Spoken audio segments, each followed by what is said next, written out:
Hello, welcome to After Campfire. My name is Sam Rubenstein. This is take four of trying to make this After Campfire and not be a 20-minute episode.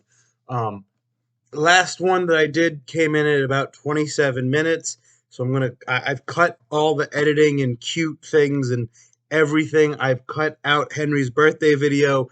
I've cut out um, everything that made me not sad about this topic. Um, and then it just looked like a mess. So we're just gonna do this old fashioned, no editing, no cuts, no use of my brand new camera that films in 4K. There's a Hank. Hi, Hank. This is cute. He can stay, but nothing else. Hey, buddy. And we're just gonna jump right into what we're gonna be talking about. So, um, this is After Campfire. My name is Sam Rubenstein, and let's get started. Um, last 2 weeks ago, I asked Henry, "Give us your year in review of COVID." Henry's like 0 to 10, not good. Uh, in many ways, I agree, but also not. So we're gonna speed through this. Okay, here's some things that happened because of COVID that were bad, and then here's some things that happened because of COVID that were not bad for me personally. Bad things. People are dying. Bad things. I'm teaching from home. Bad things. Our government sucked at having a COVID response. And like I looked back at the video a year ago and I was like, with spring break, we have like a month, shut everything down, and then things should be okay. Problem is, people are stupid, don't know the meaning of the word shut everything down, and everyone complained, blah, blah, blah. No one did what they were supposed to do. And so the people and our government screwed everything up. And now uh, thousands upon hundreds of thousands of people are dead because, you know, people are dumb, which is bad.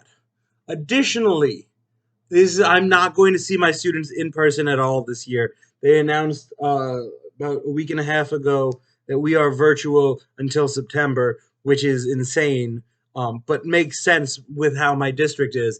Additionally, also, like, camp was wild because of it. There was the Bubble Summer 1.0.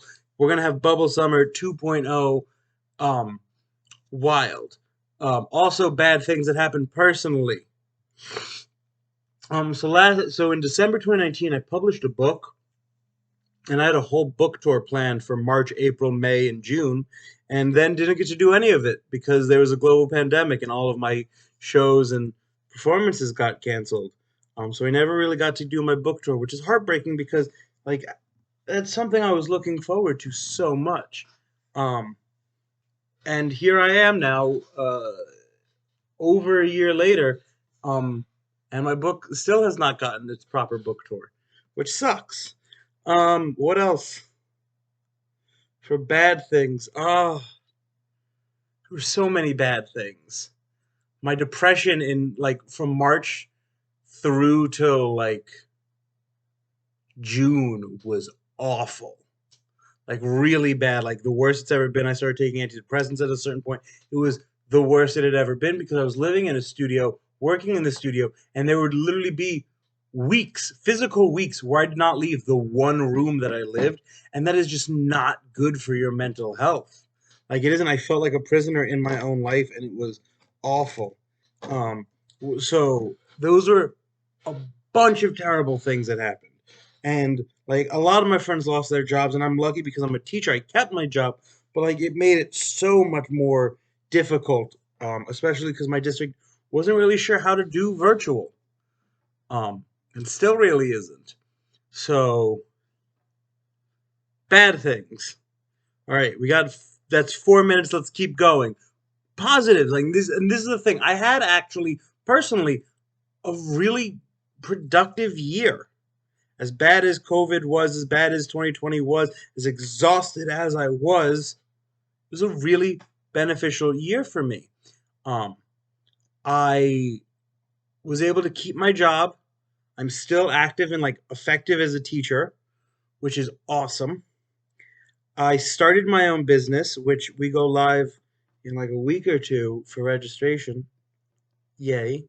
My mental health has actually improved dramatically around like starting around October, September, October, started improving dramatically, um, which is huge for me. I started taking care of myself more mentally and physically. I've been working on losing weight, which is the next step.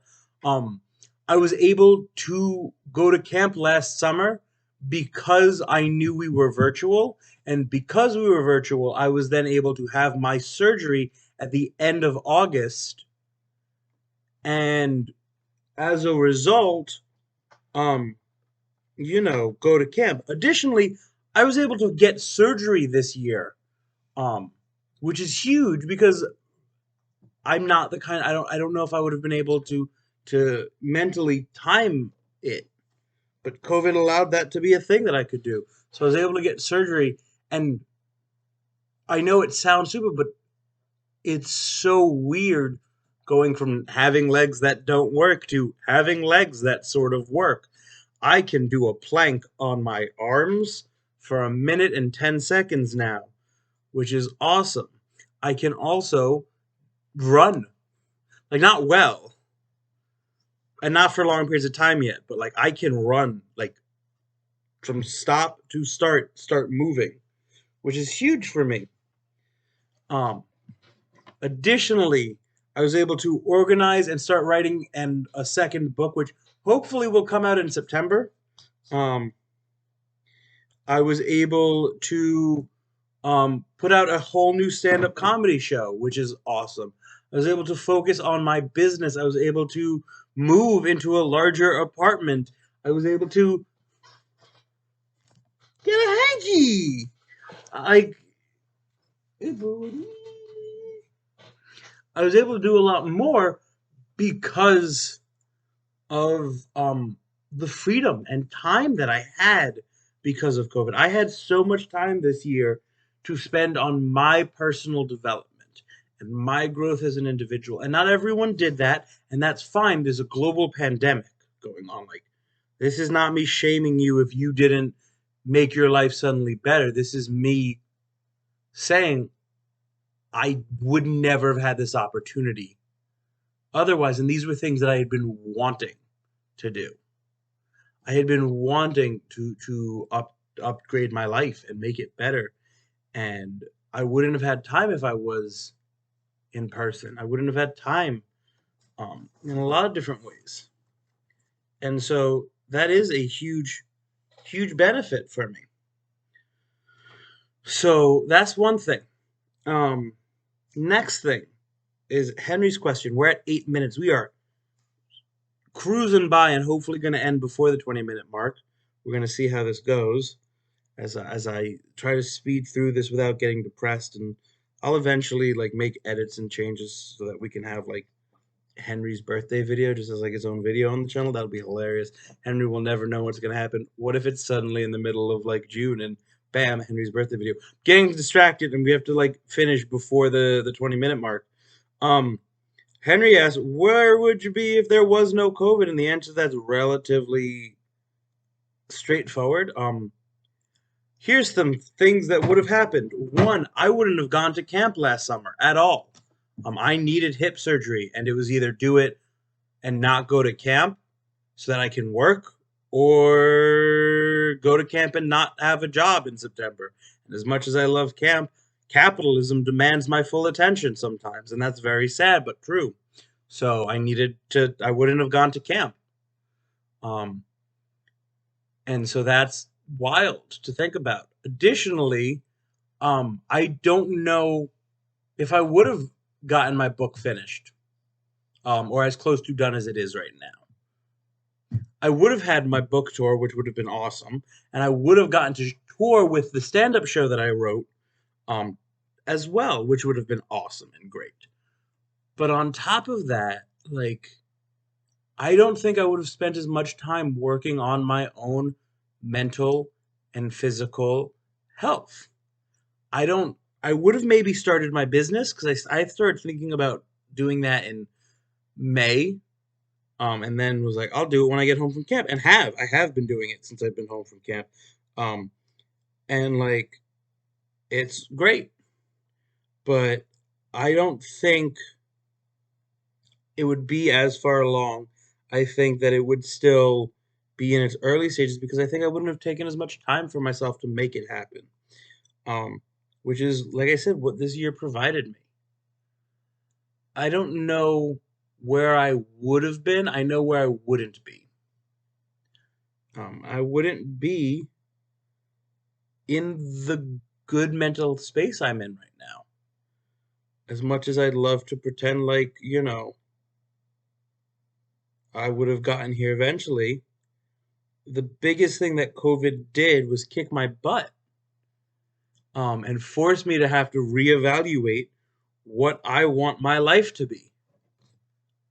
Um, COVID made me say, well, if I can die tomorrow, how do I want to live? And so I don't know if that would have happened without COVID. And it sucks, and it's a dark thing to think about, but it's the truth. Um, I needed COVID as a wake up to get my life together. And it's a very selfish thing to say considering how terrible it has been, because it's been awful. But as a personal individual, I needed to be reminded how much I needed to do, which is sad. So, um, with that, Henry, I'm very mad that I had to answer both of these questions in a row. When I did this, the first take, it was 28 minutes. When I did the second take, it was 25 minutes. I managed to get it down to 12 minutes by talking really fast, having zero cuts, and no context, which is fine. Everything is fine. I am. This question, like the combination, hurt me in a way I cannot fully express. Um, Never again. So to make sure this happens, hopefully, I'm going to ask a really light question, a real easy question. We've done something like this before, Henry, but I don't know if we've ever done it this way. So, Henry, they make a bunch of movies all the time, and sometimes they take like your favorite genre or your favorite concept or your favorite book or your favorite series, and they completely ruin it. If you can go back and remake a movie or TV show that like should have been good but was bad, how would you fix it? What would you do? What series would it be? Why would you pick that series? Henry, why are you going to tell me it's Ender's Game? I don't know if that's true or not, but I feel like it's the right answer. Um, or why are you going to tell me about the pain arc in Naruto? Don't know if that's the answer, but it seems right. Either way, let me know, and I will see you on Friday. My name's Sam, and I made this video in 13 minutes instead of 30.